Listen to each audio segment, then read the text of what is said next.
Good morning, it's Bernadette, and I received a question about Downdraft Extractor fans today. So I thought I would shoot a little video just to talk about these. So the question was really, are they worth the money? And I guess that depends on the type of renovation you're doing.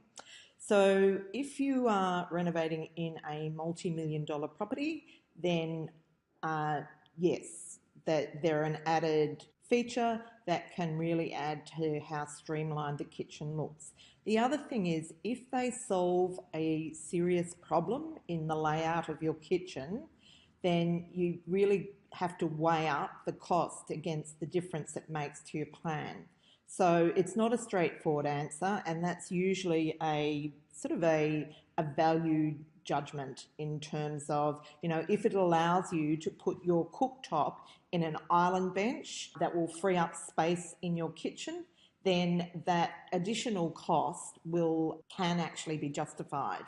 I also think in your own home, while it's important not to go too overboard in terms of emotional purchases, if cooking is your thing and it's going to make your life a lot easier and more enjoyable, then I'm a great believer in having some bells and whistles to make life more fun. And so, I think if you're doing that with the knowledge that you are probably not going to get back what you spend on it, then go right ahead.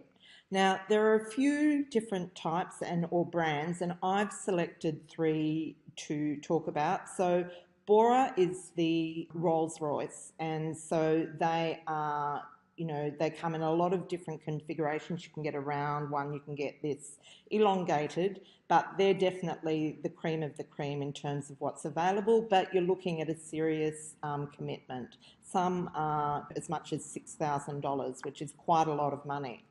But Miele also have one. They're called a Downdraft Extractor system, but pretty much what they are is a range hood that you install in the benchtop, and this one around about 4,000.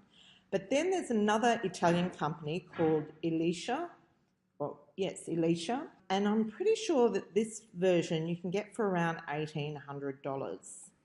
But, I guess my advice would be shop around. And the other question was recommendations about where to go and get discount appliances. So basically what I teach our students to do is to always buy at trade prices. So I would never pay full price for anything.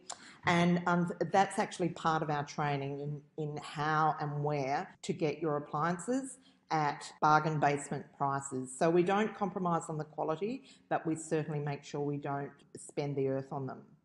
Okay, so that's Downdraft Extraction System.